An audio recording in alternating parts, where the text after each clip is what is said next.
Hello there. How's it going? Hopefully people are catching this live. If not, that's okay too. My name is Nick, aka Build. I am going to be doing some teaching today and later in the week and talking about the XOR electronics NerdSeq, which is this little thingy right here. So I am a big fan of the NerdSeq. I've had it for a year-ish now, I think. Something like that. Sometime in 2021 is when I got it. It is the sequencer I keep coming back to. There are other good sequencers in Eurorack. The NerdSeq is my favorite.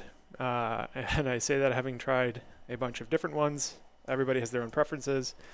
But I do want to talk today about what I think makes the NerdSeq special and how I use it to make full songs. That's the goal.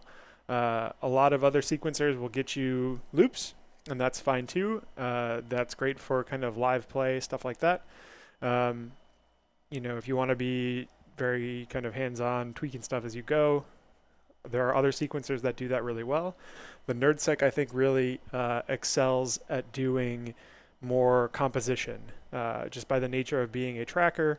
You have a lot of control over, actual song composition in a way that I don't think any other pure Eurorack sequencer really compares. I think there's others that do stuff similar, that have like a kind of song mode, in air quotes, song mode. But I think the NerdSeq does it way better than any other of those that I have seen. And for just clarity, I've tried Metropolis, not X, but IS, the Vector, the Hermod, NerdSeq. Outside of Eurorack, I've used the Squarp Pyramid, the Squarp Hapax, and obviously using things like Ableton. The NerdSeq is probably the closest to Ableton that you will get in a Eurorack sequencer, again, at least based off of what I've tried. So I'm going to start from the very basics. I actually have the video expander on here. So after I give a kind of overview of what I just have in the case and what's patched up at the moment, I will switch over to the NerdSeq video output so we can just see the screen. I think it'll be way easier to kind of explain things and talk through things as I go, just looking at the video output from that. So I put together this fairly small case. This is the IntelliGel 84 HP, 2 rows of 84 HP with 1 row of 1U up at the top. I have the bitbox, which is connected to MIDI to the NerdSeq. I have the Poly Cinematic, which is also connected via MIDI to the NerdSeq. I have the More CV expander on the NerdSeq, which I don't have any patched into it, but we'll be playing with that later in the series as we start to look at ways to use the NerdSeq to do additional modulation. Obviously, I have the NerdSeq itself. I have the video output. I'm only using the video output here. I'm not using the keyboard, so I'll be using the controls on the NerdSeq itself. It's my preferred way to work with it, though you can plug in a USB keyboard and use it that way if you have the expander, or you can use things like MIDI controllers and stuff like that if you're doing it that route. That is an option. For voices, I have four kind of melodic bass voices, that we'll use throughout it. I have Bitbox, which is going to be predominantly on drums. I have the Poly Cinematic, which is going to be doing kind of patty stuff. But for voices, we have the Ericsson's bass line, the BIA going into a carbon. We have a Nano Rings, a Micro Braids 2 going into a carbon. I have 2 carbons in here. Carbon's great. And those are all being fed into the Cosmics, 1, 2, 3, 4, respectively, across the first 4 channels. Channel 5 is the Bitbox. Channel 6 is the Poly Cinematic. I have the Desmodus Versio, which I believe is on one of the delay firmwares on a Send. I think it's Alexis Versio, but I'd have to double check. That is going oh, sorry, the Cosmics, so that's on the send from the Cosmics. The Cosmics has sends on the first 4 channels. Those are going into the Versio. The Cosmics itself, its output is going into the Overseer as just like a fun DJ filter. The return from the Desmodus Versio and the Overseer output are going into a stereo mixer up here, which is finally going into the audio output. We might tweak the patches as we go. The other thing to note is that the voices 1, 2, 3, 4 correspond directly to the sets of CV and gate outputs on the NerdSeq. So 1 is the baseline, 2 is the BIA, 3 is the rings, and 4 is the U-braids. That's kind of all you need to know from a voice perspective. And this is just a previous track I was working on for my live set. It's on my hashtag EP with the full case, not this one, but just to kind of like, that's what it all sounds like, which is a bit messy. It's not perfect, but I think for the sake of the demo, I wanted to keep it simple. So we're not really using other modulations and stuff like that. I want to show what the NerdSeq is capable of. So with that, let's switch it over to the screen. I will try to talk through what buttons I'm pressing, since I know you can't see those in this view. But the biggest thing is I'll try to call out Shift, because Shift is probably the most important button we'll be pressing as we go through this. So hopefully you guys are able to see this at the moment. Think so? Yeah, there we go. Cool. So I'm just going to start with a brand new project. And so I did that by hitting Project. If you start any screen, the top row of buttons on the NerdSeq, they all get you to their respective settings. We're going to go into Project. We're going to say New Project. I'm going to say Start to say yes. It's going to detect that I have some expanders connected. And it's going to give me a nice blank project. So again, I really want to focus this on just kind of what my workflow is. Everybody's going to have different preferences, different tastes, stuff like that. But for me, what I found is basically building up a kind of system, and what we'll do in this kind of first set is create a template. But building up a system that way we can set up all the tracks, create, kind of known stop patterns. If you've seen a tracker before, we'll talk about that in a second, but just patterns we know are going to be empty, so that we'll be able to reuse them all over the place. And I'll also show you how to set up what I call like a tuning track. So first things first, I'd never start on the first part of the tracker. I always jump down a few pages into like what I like to call the kind of sketch pad area, because when I build up my song, I want to start the song right off the top. I don't want to leave, I don't want to put kind of stuff I'm experimenting with up at the top. We'll leave that for the song once we get to it later. So I want to first go into, and I'm going to hit Shift and hit the Project button to get the setup page. Actually, I don't want to do that. Sorry, I want to just hit Project, and we're going to go into Track Assign. So by default, there are 8 tracks of the NerdSeq, and this is the default assignment. So you have 1 through 6 correspond to the NerdSeq's built-in outputs, 1 through 6, so CV, gate, and mod. And then there are the 2 audio tracks, which are 7 and 8. Now, I don't use the audio tracks. They're not for me. Other people might like them. It's nice that they're included. They're very lo-fi, which is, it is an aesthetic choice, but it does mean that you're kind of limited in terms of sample quality, stuff like that. So what I'm going to do is I'm going to set up the tracks how I would normally set them up. I'm going to do, and this is new and I think one of the latest firmwares, but if I hold Shift and hit left, I can change tracks to be different types. So I'm going to first change 7 and 8 to be MIDI tracks, because I have the Bitbox and the Polycinematic respectively on MIDI. And then we're going to go to tracks 5 and 6, and I'm going to change those both to be the CV expander. I only have 4 voices. I don't need to have 5 and 6 on here be specific to modular. I will still be able to access those outputs. That is important to note. just because I'm changing 5 and 6 doesn't mean I lose access to the outputs of 5 and 6 on the NerdSeq. It just means I have to use effects on another track to be able to access them, and we'll show that when we get to it. But for the purpose of this, I want to make sure I have kind of more immediate control over my CV expander once I get to it. So I'm going to set both of those to be the CV16 expander. And when we get into the expander settings, you can actually say, for a given track, which set of outputs it's kind of the focus of it. But again, you'll be able to access other things across the board. So this all looks good. 1 through 4 I want to keep as modular. I got my 2 CV16 tracks, my MIDI tracks, and I'm going to go and say set. And it's going to say tracks assigned. Now if I go back, I'm going to hit the sequencer button. And we can see down at the bottom here, as I scroll across, it's going to show you the type of track that we have across each of those. Perfect. So the next thing, now that I've done that, now I have my track types set. I'm going to say on each of these, Shift OK to create a new pattern for those tracks.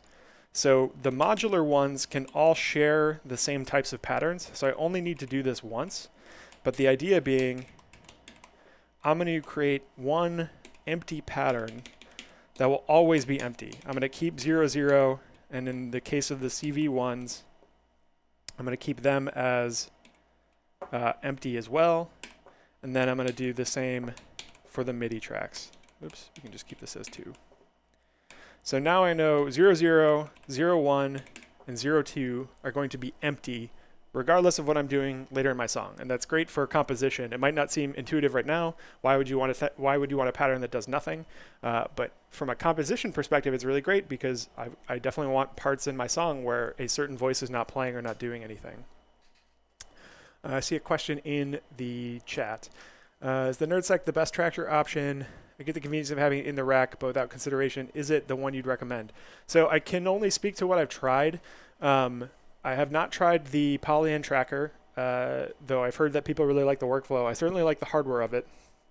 I have tried the M8. The M8 is really, really great.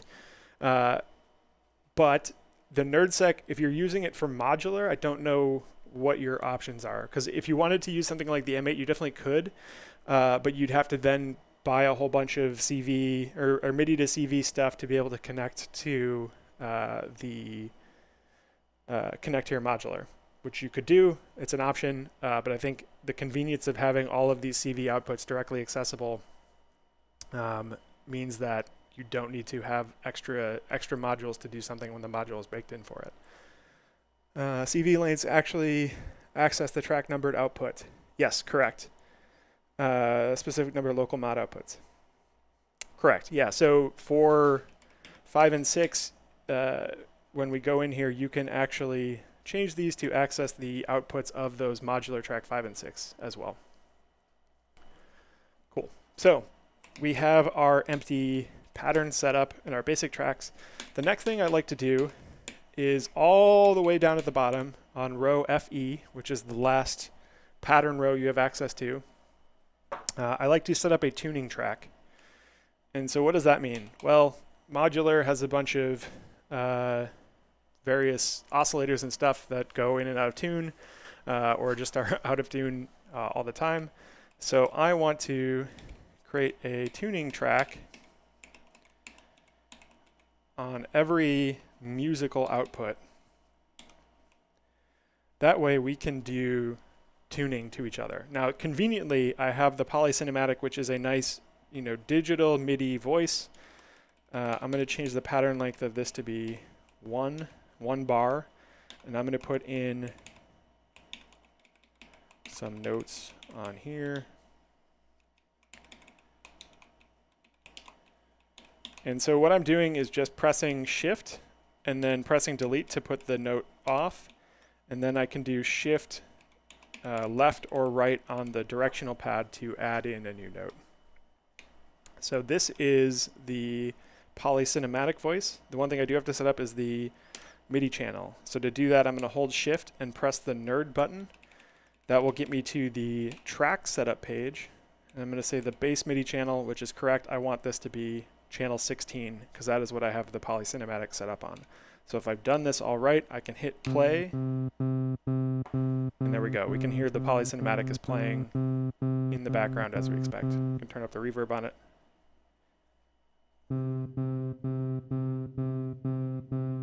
Sounds pretty. Cool. So now I have a nice C4 that I know is correct. I can go to my modular pattern, and I can do essentially the same thing for modular. I'm going to say C4. It's going to give it a 20-second trigger by default. We'll talk about how we change these later, but by default it does a 20 millisecond trigger. I'm going to change my pattern length to also be just 1 bar. And if I press play on this,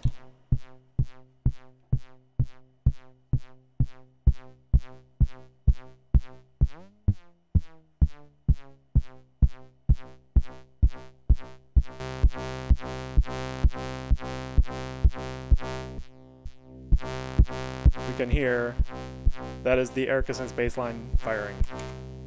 Now, cool thing, note that I'm using pattern 4 across all of my modular tracks. Patterns can be interchanged within their track type. So if you have 4 or 6 modular tracks, you can actually put patterns across different tracks and use them across different tracks, which is pretty fun. So the nice thing about that is I can use that same tuning pattern on my BIA as well. We can turn down the delay.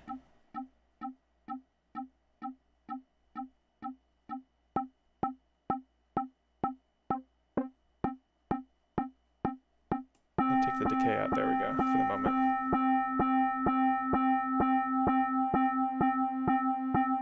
So there's our tuning track. Same pattern, but now it's playing on the BIA. And I'm going to hit Shift Stop to stop all sounds, and I'll double tap it a few times just to make sure everything's stopped. Again, same idea, but this time on rings.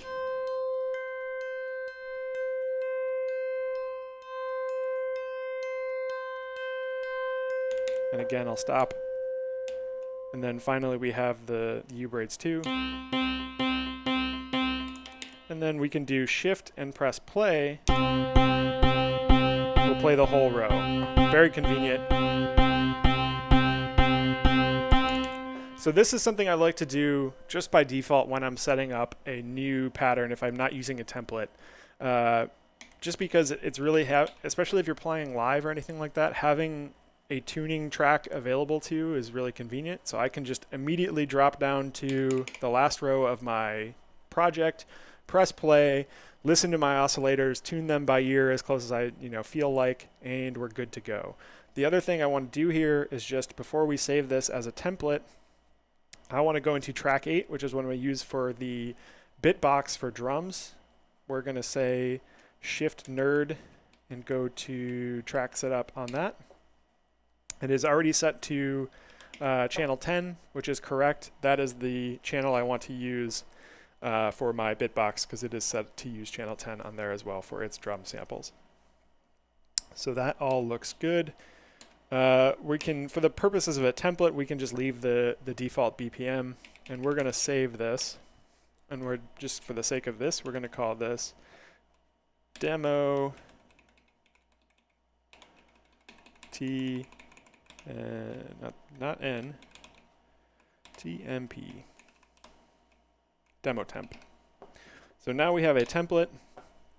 If we want to make another song later, we have all of our kind of default patterns set and ready to go, and we can kind of go off to the races with that, which is nice. So now that I've saved this as a template, what I want to do, and I'll change the BPM. Let's say we want to do something like 110. Sure. We can say save. I'm going to delete this again. I'm going to hold Shift and press OK to do this manipulation. I'm going to say song 1. Ready. It's going to save. So now I've basically made a copy of that template, so that way I have it all separated out. Let's see, just catching up on the chat really quick.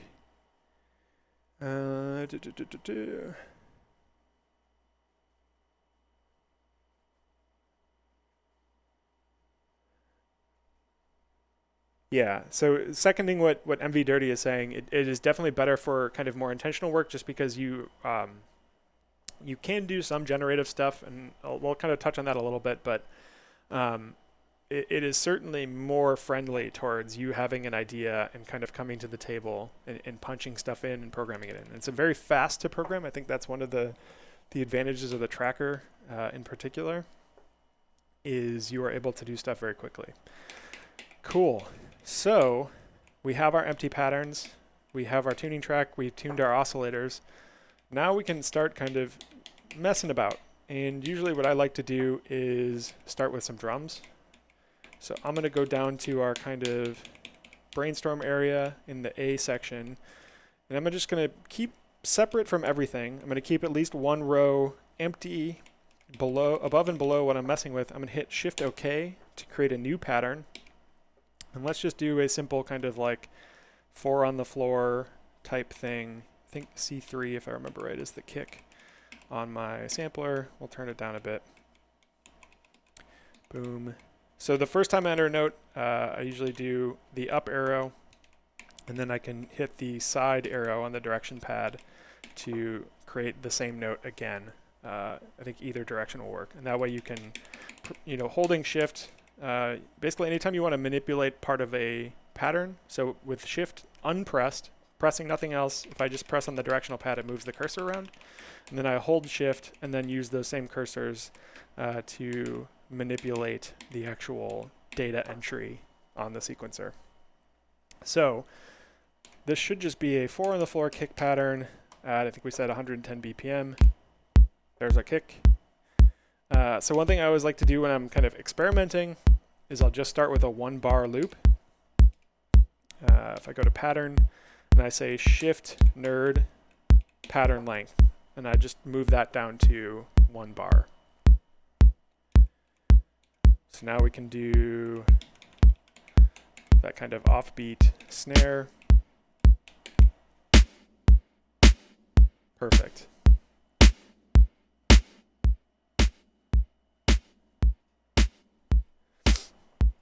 So we're looking at a MIDI pattern right here. And the cool thing about MIDI pattern is it gives you access to 4 voices, quote unquote, of polyphony, and that's denoted by the 4 note rows,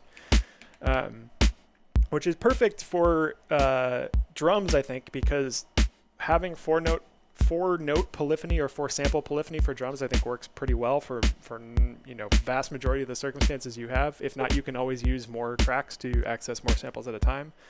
But because everything is a one-shot, like you can reuse rows very easily, which is very handy depending on what you're doing. So we got that going. Right now it's just 1 bar, right? If I go down beyond this first bar, we can see that everything is grayed out because we're not getting there, which is fine for the purposes of this. So we got our 1 bar here. Let's do some sort of like baseline thing. So I'm going to say Shift OK on my first track, which is our Erica Synth baseline. It's going to create a new pattern for me, pattern 8. We have nothing in our pattern, it's blank. Let's do something like this.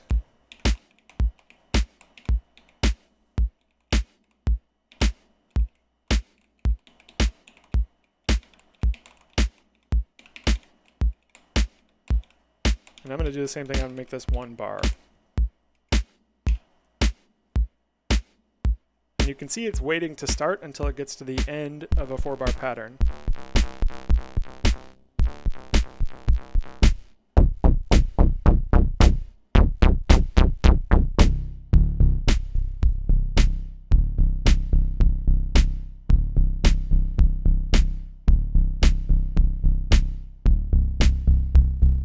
That's really resonant, but you get the idea.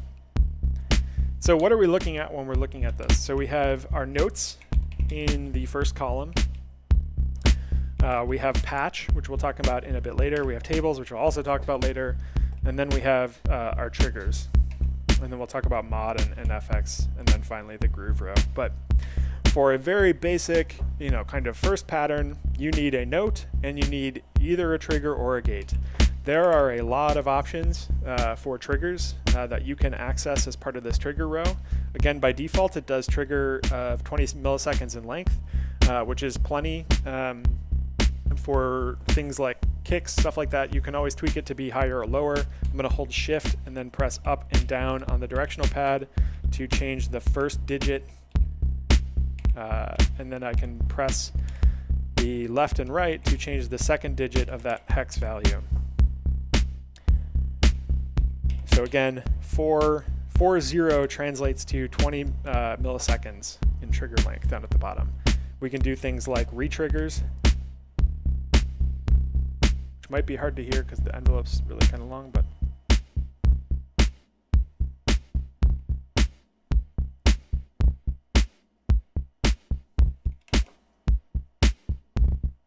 you can kind of hear it.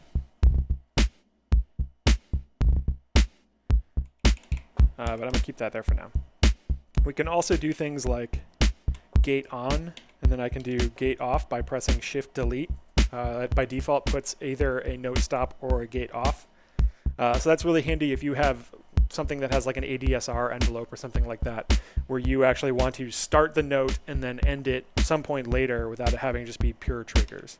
For the sake of this module though, because it's just a built-in voice module with its own enveloping, a default trigger of 4 is perfectly fine.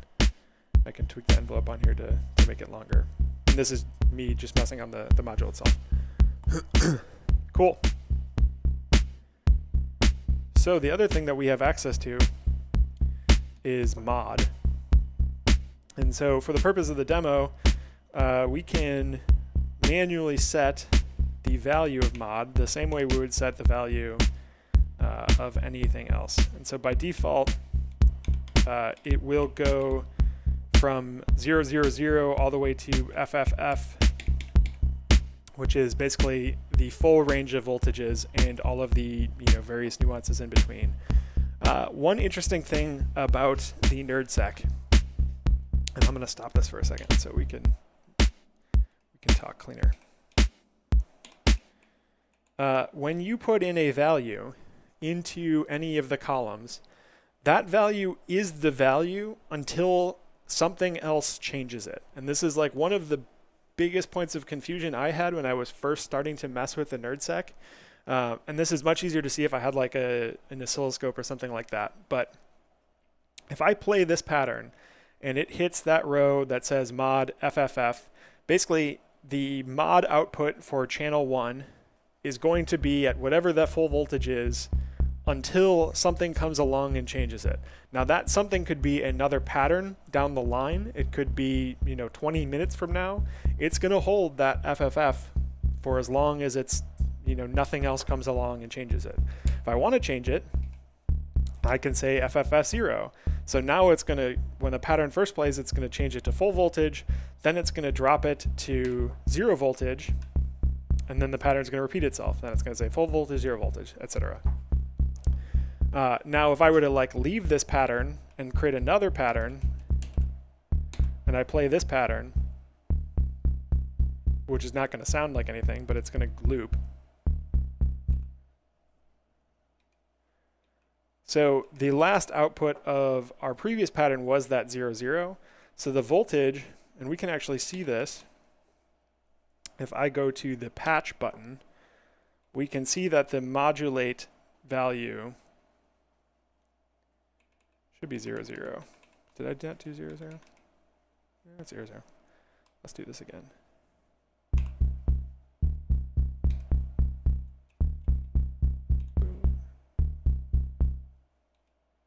Patch. I don't know why that's 4C instead of 4.0, but if we do this the other way,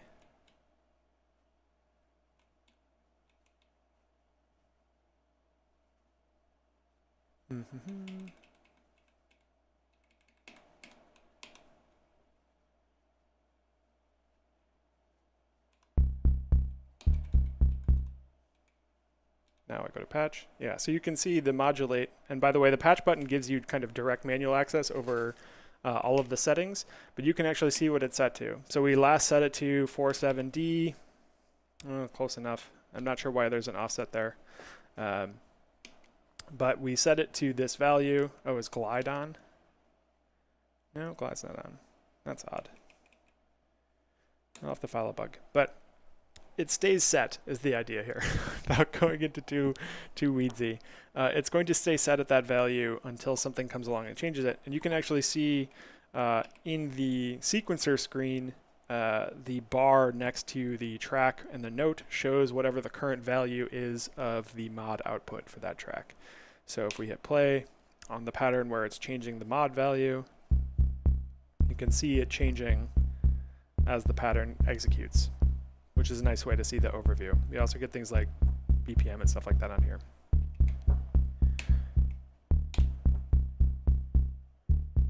Cool. We have our very simple drum and bass line.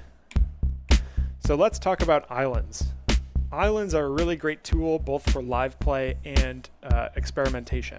And what we've done so far is we've created a little island for ourselves. 2 of them, actually. We have one island on the drums.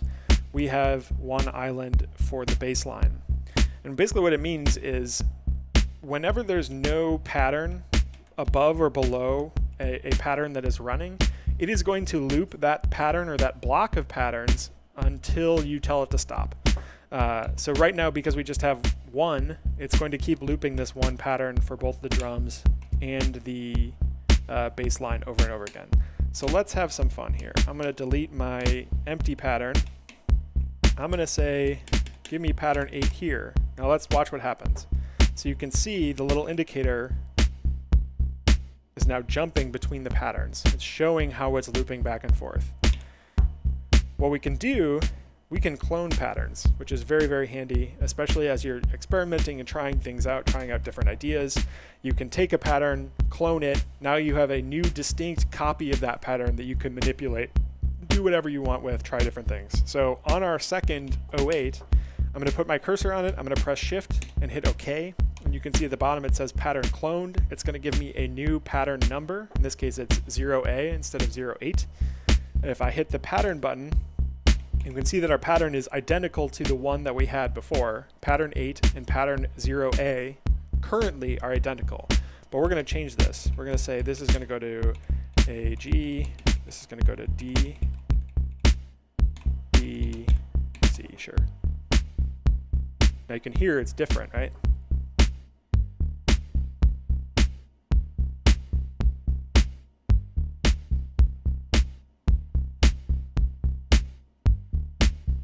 Cool. Now you can see when we're looping, now we're looping between those 2 patterns. If I do another space and I say pattern 8 again, pattern 8 for the hell of it, pattern 8, pattern A, we're not ever going to get here because there's nothing in this slot that bridges that gap. We're just going to stay bouncing on this little island. This is, again, very, very handy when you're doing, kind of song experimentation, any sort of looping where you want to try stuff out, try out little, kind of ideas.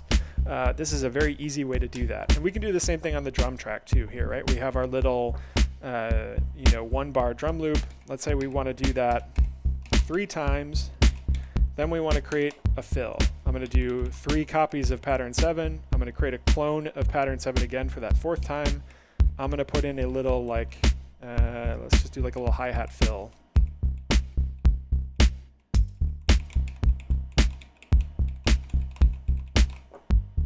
So now when we get to that pattern B, you can hear our little hi-hat fill at the end of it. Perfect, right? Maybe that's what we want to do. So now I have this little idea, this little musical idea that is playing in this island. For the sake of this, I want to move this just to make it clean. I'm going to say Shift Mark, which gives me my highlighter.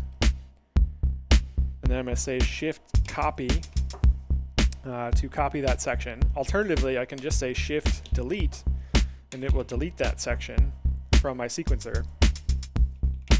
Now I can repaste that in down the line by saying Shift Copy again, and it will paste in whatever I had on my clipboard. So this is a fairly new feature in the latest firmware, but if you highlight a section using Mark and you say Shift Delete, it is automatically put into your clipboard, and you can say Shift Copy again to paste it back in, which is nice. Just a nice convenience thing.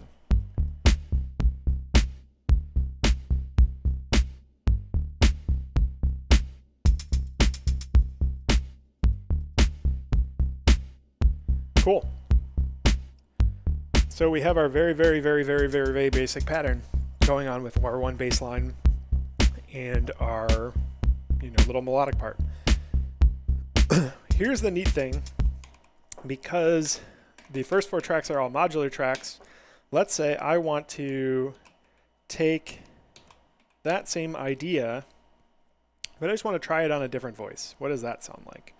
So if I paste that same idea in, and we'll run it on the BAA,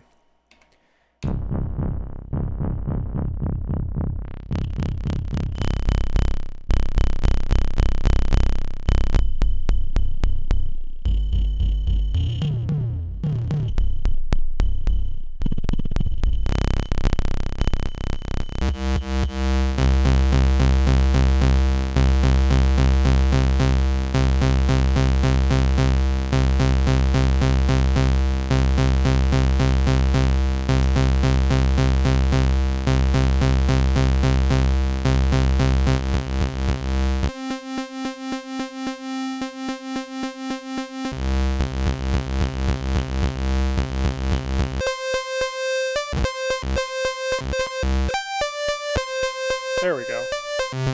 It would help if I had the pitch output plugged in.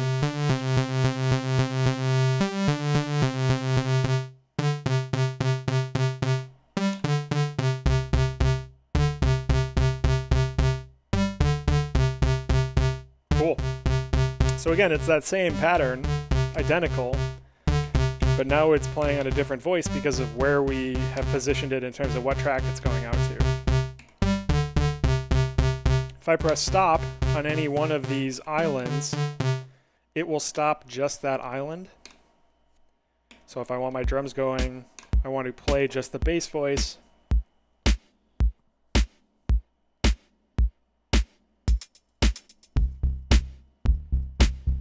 That's fine. I want to play the BIA. I want to stop the bass voice.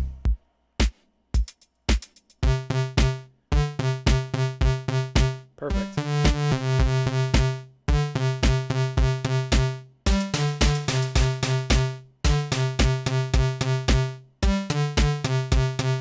Stop it again. We can play. And note that the playing and stopping are all quantized. You can actually see there's little indicators up at the top that show where we are in a set of 4 bars. And we can see little quantization points on when those stops and starts will actually occur. And we can change where we want those cue points to be by saying live cue points in main clock. For my purposes, like, I generally don't tweak those too much. I think having them at 16 steps is fine, and main clock at 64 steps is fine. Basically, it just means that we're going to play 4 bars for a pattern by default. I can do things like, maybe I want this one to be OA, this one to be 08.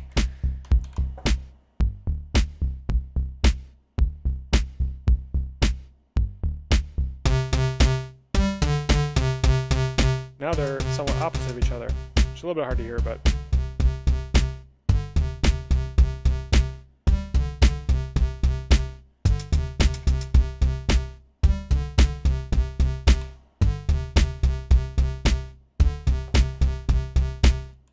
cool.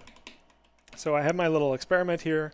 Now, you know what would be cool is if maybe I want that bass line to stay where it is, but I want that second block to be like a harmony or something like that. Maybe I want it to be up a perfect fifth, just as an example. So what we can do is we can say Shift OK on each of those patterns to create a clone. And now I can go into my pattern. It's still the same notes at the moment, but what we can do is we can transpose stuff. And the easiest way to do this, there's 2 ways that I know of to do this. You can select and do it at the pattern screen, or the sequencer screen, or you can do it within the pattern itself. The convenience here is I can do both patterns at once if I do it in the sequencer screen. So how do I get here? Well, first I'm going to say Shift mark to get my selector. I'm going to select the patterns that I want to transpose. Then I'm going to say Shift nerd, and it's going to bring up my nerd menu. And my nerd menu conveniently has a transpose notes section, and it shows +1 semitone, -1 semitone, +1 octave, -1 octave. I want to transpose up a perfect fifth, which is 7 semitones. So I'm going to say 1, 2, 3, 4, 5, 6, 7 semitones. And we can see that it's now each of those patterns is transposed up 7 semitones because we're at G when we were at C. Now we can play both of those. We can hear a nice little harmony. Ain't that pretty?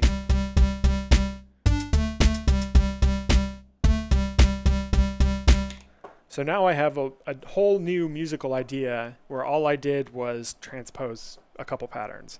And because those patterns are now their own thing, I can take those patterns and maybe I want to add those to my baseline island. And maybe I don't want to mess with the BIA at the moment, we'll just delete those. I'll play my little baseline island.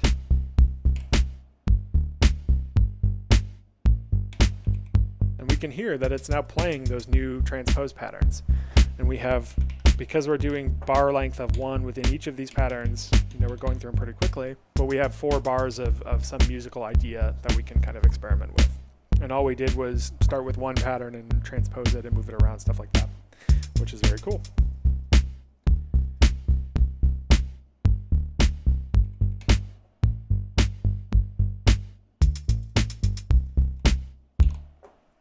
So let's say I'm in a live situation. I'm going to clear this part off because I don't care about it. I want to take a copy of this island, paste it down here. I'm going to take this island, take it down here. I want to create a copy of our main pattern. We're going to change these all to be E. And we can make a copy of this one as well. So for pattern B, I want that kind of hi-hat ride just going throughout. So I'm going to put that in each of these lines. This is just kind of an 8th note hi-hat thing going on. I'm going to do the same thing over here. We'll keep that fill at the end. Boom. Now if I play this, got the nice little hi-hat ride going on. It's fun, sounds good. So now the cool thing is that we can play these live. So we're on this bottom island over here for the drums. We're going to stay over here, and we're going to play this top island over here for the bass. Now if I want to change things, I can highlight the row I want to start with and press play to cue it up, and it will jump to that at the next cue point. You can hear the hi-hat stop because this one doesn't have the hi-hat.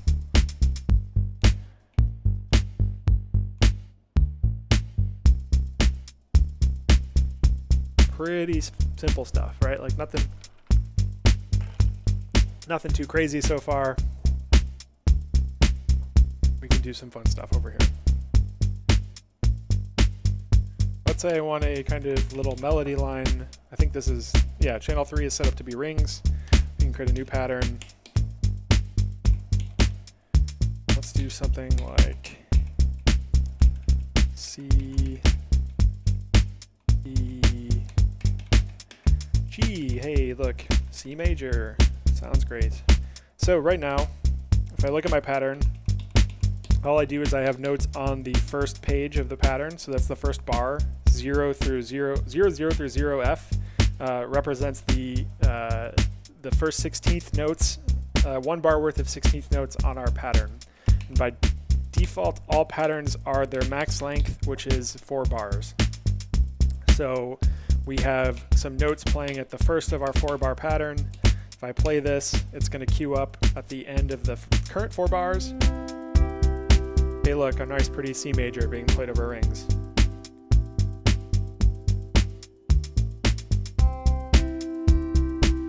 Oh man, we're making some pretty music now, right? Very, very basic. Well, that's cool, but what if I want to do that maybe twice or 3 times? Well, I can go down here, I can manually re-enter the notes, or I can use my mark, Shift mark to select and use the arrow keys to highlight the part I care about, and I can say Shift copy to copy that section to the clipboard. And now I can hit mark again to exit out of that, or hit pattern.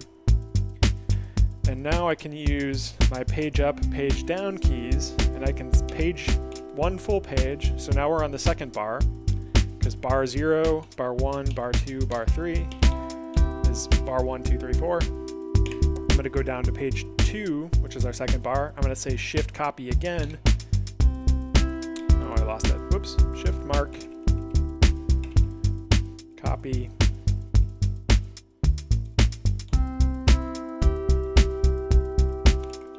Shift copy. Yeah. Let's see if I remember how to do this. Shift mark, OK.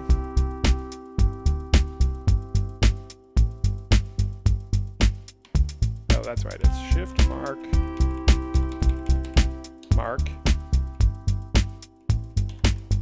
There we go. Shift mark, mark, Shift copy. Shift mark, mark, Shift copy. So now you can see we copied in our next 3 notes down here. If I want to do the same thing again, Shift copy again to paste it in down here.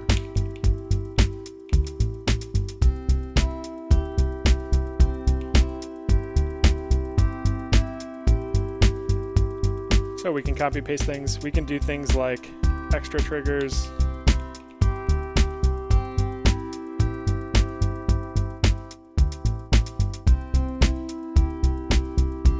We can do things like ratchets. All sorts of fun stuff.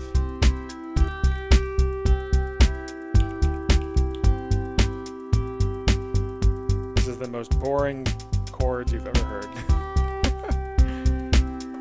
But I can stop this. I can create a clone of this. Maybe I want this one to be minor instead. So I can just go through using the page down to kind of jump cleanly, change these notes to be E flat or D sharp, and now I have C minor instead of C major. And that will play at the next cue point, which will be the end of this 4 bars. Hey, look, there's our C minor.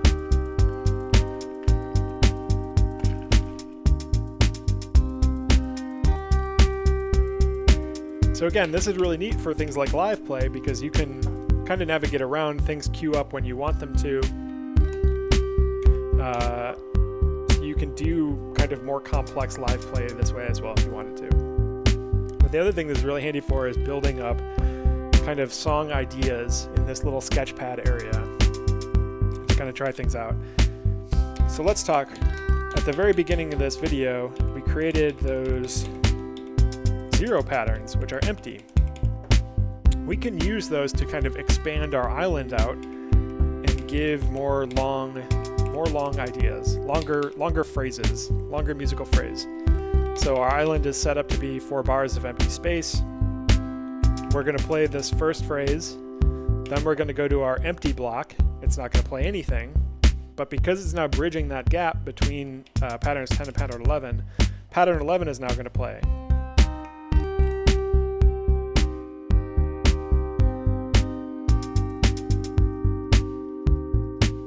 So that's neat. We can do things like we can say, hey, I want this to be empty.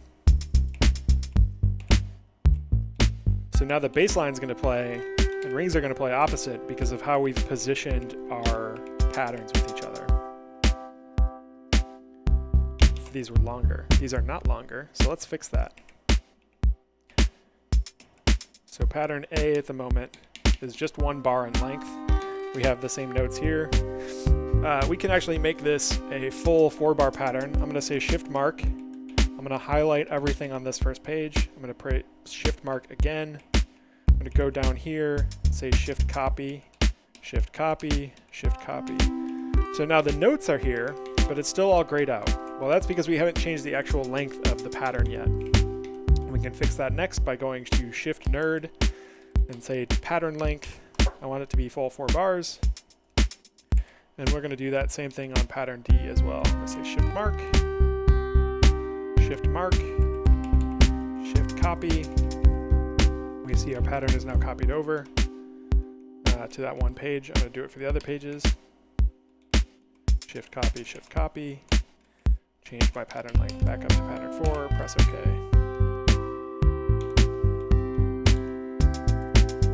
So now if I want to queue up this whole island,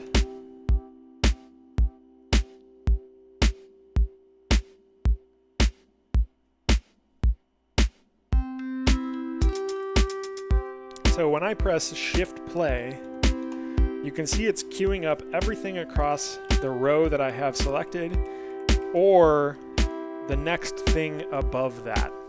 So in this case, because I have a bunch of 0, 0 patterns on line A0, it's going to choose to queue those if there's nothing in the corresponding slot for those tracks in the row that I'm targeting, which makes sense.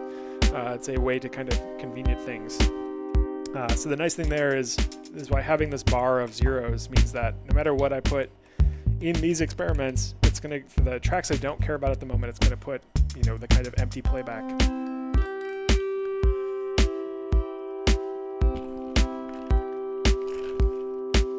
Cool. Let's stop this for the moment. Let's see here. What else to talk about in our kind of first demo session? So there are some kind of main screens. I'll switch. I'll leave it. 1 second. There we go.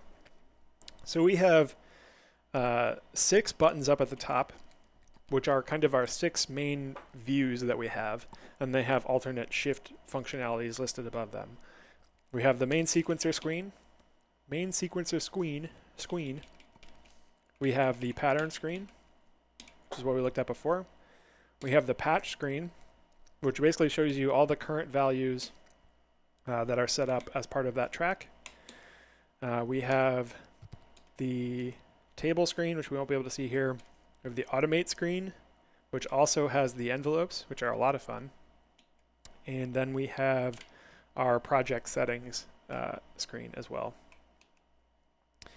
So again, we access those through these buttons here at the top, and they, like I said, they have alternate kind of shift functionality depending on what you're doing. Table and patch are super neat. I don't claim to be an expert on table, but patch is a lot of fun. Table gives you access to essentially a mini running sequencer underneath your main sequencer. Let me shift back to the view here so you guys can see what I'm looking at. So patch and table are our views here. If I were to press the patch button, it's going to say wrong patch type because there's no patches. If I press the table button, there's nothing to go into yet because there's no table. So we can fix that by saying Shift OK for our patch. Now if I press the patch button, it will give me access to the patch settings. And a patch is pretty cool because basically what it is like a macro control to change a whole bunch of parameters at a time without having to go into the FX and set them individually.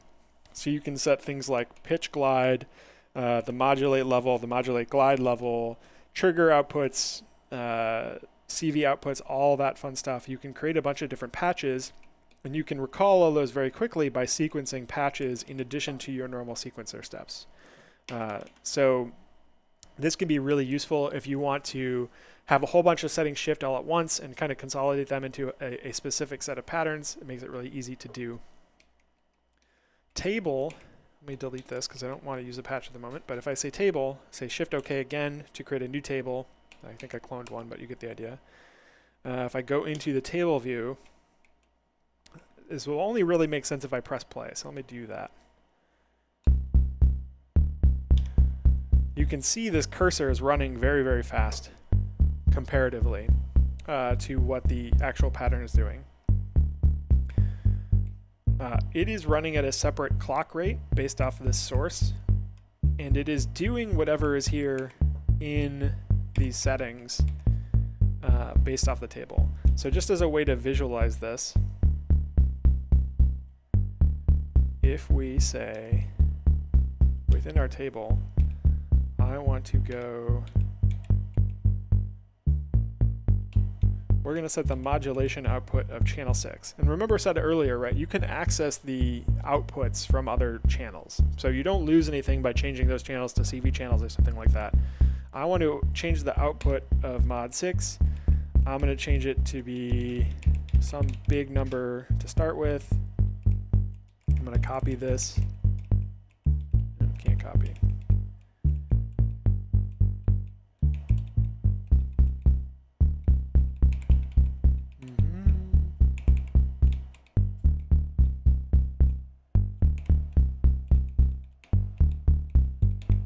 So now that this is running, you can see that mod 6 is changing very, very rapidly based off that table running.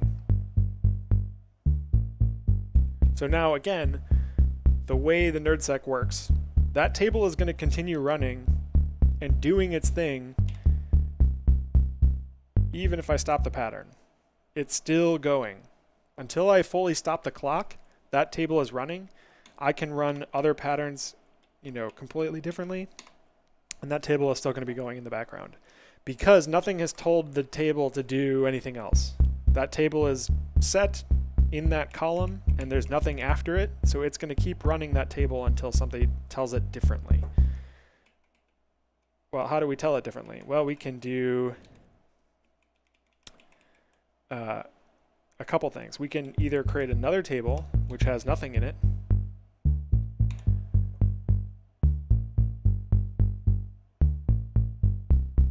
so now you can see it stopped because we told it an empty table that has nothing into it. Or I can also do Shift-Delete to create a stop table. Let's say I want to put it down here. If we play 8 again, it's going to do its thing for a second once the pattern starts. And then it's going to stop.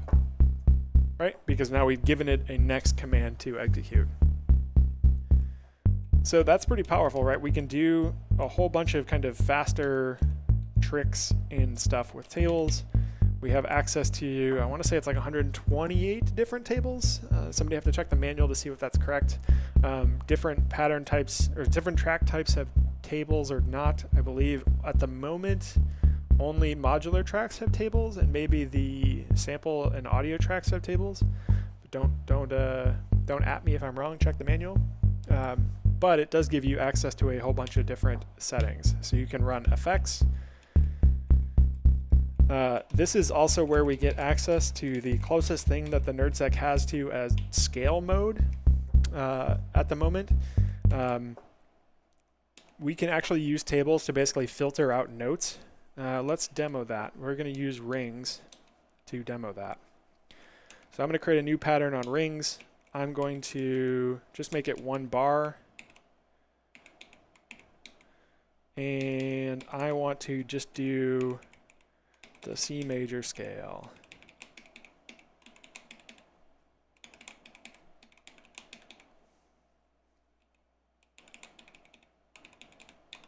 Oops. And for the sake of this, I'm just going to turn it off to 1 voice polyphony because I don't think you want to hear the C major scale unharmonized. It'll sound bad. Hey, it's our C major scale. It sounds very pretty. Cool. So what happens if we introduce a table, and how does that give us different capabilities? I'm going to say Shift-OK to create a new table. We're going to go into that table, and you can see there's this whole section down here called Allowed Notes. Basically what it's doing is it's filtering out the notes of the table, or notes of the pattern based off of what the table allowed notes are. By default, it's going to select everything. You know, full chromatic scale through. That's great. I don't want the chromatic scale. Hey, look, it pre-chose C major. What happens if I set OK?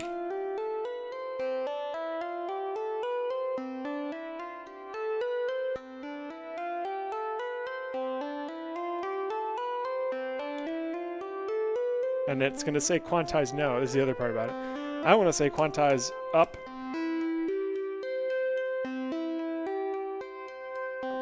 And now you can see it's pulling every note up to the nearest note that is in the filtering. Or it does the opposite. I can say quantize low. Now it's pulling everything down to the note with the nearest filtering. Or it has a coin toss, which is doing every tick, which is a little fun. I don't really want it to do that, so I'm going to say quantize up.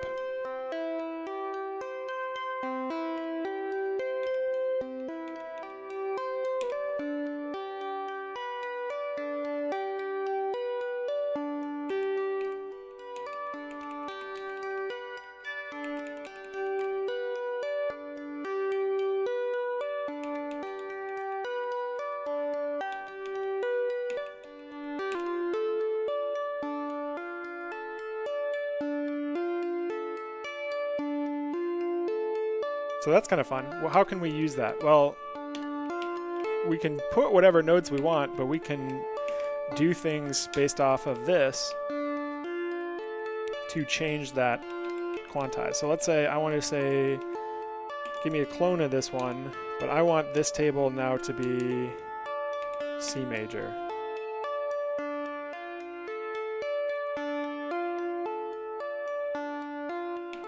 We can do some cool things here. Let's fill these with some more notes.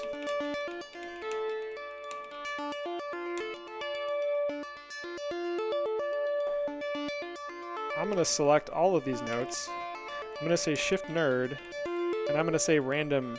I'm going to go down here into randomize range. And by default, these are all going to be 0 to 100, so we can just say OK. And it's going to give me some wide extreme stuff. But it's still quantized to our scale, it's just the octaves are all over the place. We can kind of manually tune these down to be something more reasonable.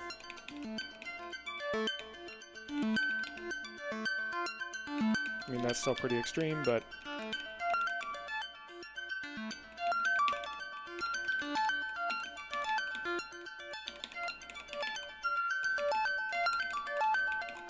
The other thing we can do is we can go to our setup, and I believe it is under...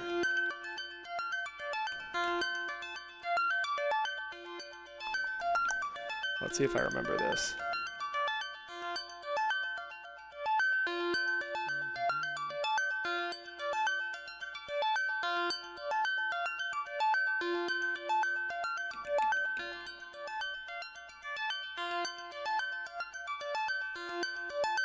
Ah, that's right.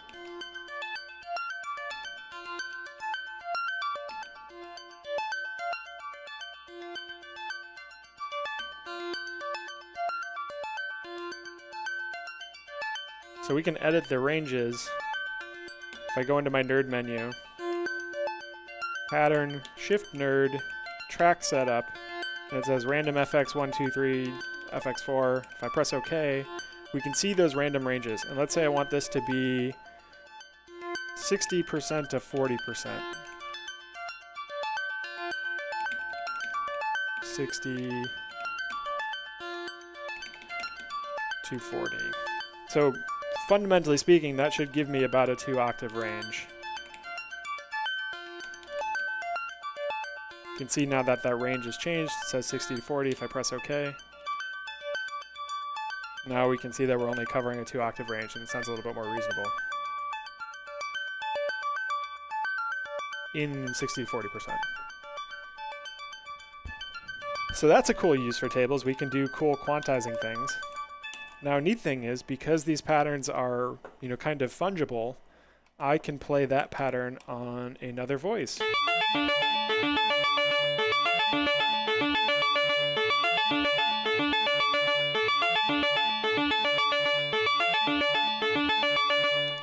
I can take that pattern, clone it, transpose it down, shift mark, transpose, 12 semitones. We can play it again. Now it's an octave lower. So the one thing that is a bit frustrating. If you can see, when I play this pattern, it is showing me the unquantized notes, not the quantized ones, which is a little annoying. It does not show you the kind of fixed output on here. At the moment, this is the closest thing to a scale mode that the NerdSeq has. I know it's a requested feature, it's been on the backlog, but this is kind of what we have for the moment. Now, just learn your scales is an option. You know, it's pretty straightforward to like know a scale or two to play with, but it is available to you if you want to use that. The other thing that we can do with tables is we can do fun stuff like play little weird arpeggios. So let's say if I have my C, I want to create a new table. I want to say that it's the C major chord. I want to quantize it up. I can do things like transpose, no transpose, transpose 4, transpose 7, and then I want to hop back to 0. I think this needs to be here.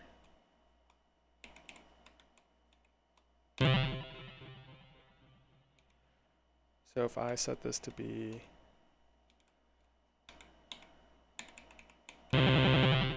there we go.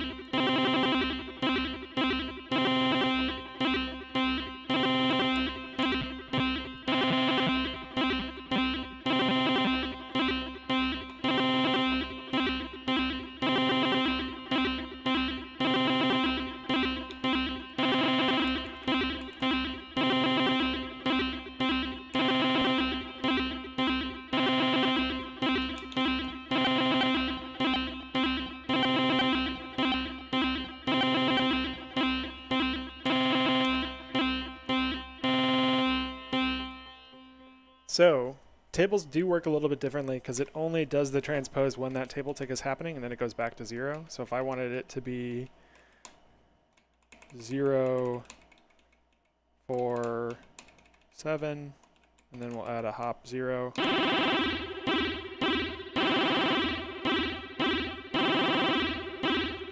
If I wanted that to be longer, I can do something like 0, 0, 4, 4, 7, 7, hop 0. Now I don't, because I'm transposing by semitones, I technically don't need the quantize on anymore. I can also change the speed at which this is running, measured in ticks.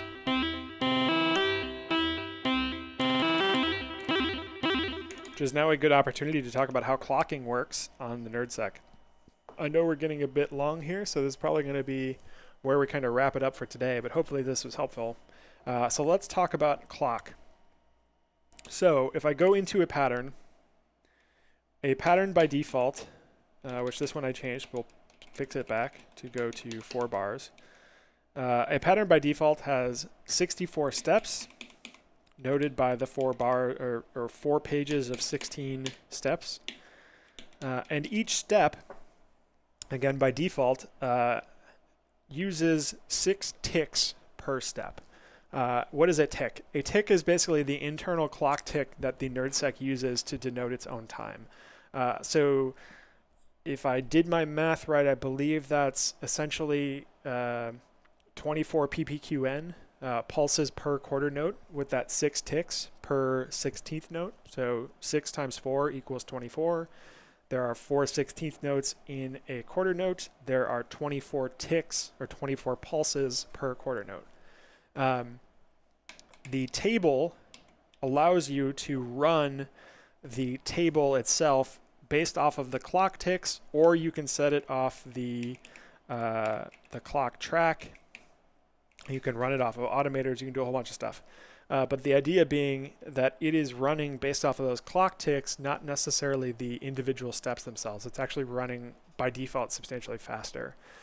Now the cool thing is we have control over how those clock ticks are applied per pattern. By default, again, this is 6 pulses per 16th note or 24 pulses per quarter note. But it does mean that we can do fun things like change the groove, this is why that's called the groove track, of the pattern itself. If we wanted to do things like run it with a bit of a swing to it, we can manipulate the groove of the track, and we can copy paste this to do it quicker, etc., etc. So now when I run this, it's a bit hard to hear, but it's actually swinging back and forth because 1/16th note is now slower or longer, and another is now shorter, and it's bouncing back and forth. And we have pretty fine grain. We can do some very weird stuff by messing with the groove if we wanted to. And the cool thing is it does tell you if your groove is out of sync. So in this case, I am +1 tick above what a normal pattern would be, and it's telling me that over here on the right. So I can tweak this back down. I want to make this back to 6. So I'm going to take this, copy it, paste, paste, paste, paste, paste. Now our pattern is back to 6. So for like, you know, very tight 4 on the floor timing, you know, you'll never need to change this. If you want to do weird things with per pattern swing, this is another way to mess with that. Now we do have an overall global swing in the project settings where I can, you know, add or subtract my own swing. And you know, you can mess with that as well, and you can get some really swingy stuff on there as well. Let's see. That I think about covers it for today. So we have some basic song ideas, very, very, very basic song ideas. Tomorrow we'll start making a kind of full track, and we'll try to put some real voices and kind of think of full song composition. Hopefully you guys found this helpful. Hopefully you found it interesting. If not, that's fine too. Let me know in the comments. If you guys have questions or things you want to see me cover in future videos, also let me know that as well. One of the things we'll also be talking about, which we didn't get to today, is the CV track with the expander and how we can use expanders. We talked about MIDI a bit, but it'll be fun to talk about the CV as well. So, cool. All right, that's going to be it for me, guys. I will see you hopefully about the same time tomorrow. And again, if you guys have questions or stuff you want me to cover, drop them in the chat or in the comments of the video, or just message me directly and we'll go over it from there. I'm going to save this. So I'm going to say Shift Project, whoops, or just Project, go down to save, and I'll say save song 1. So that way when we come back tomorrow, we were right where we were. Thank you guys. See you tomorrow. Peace.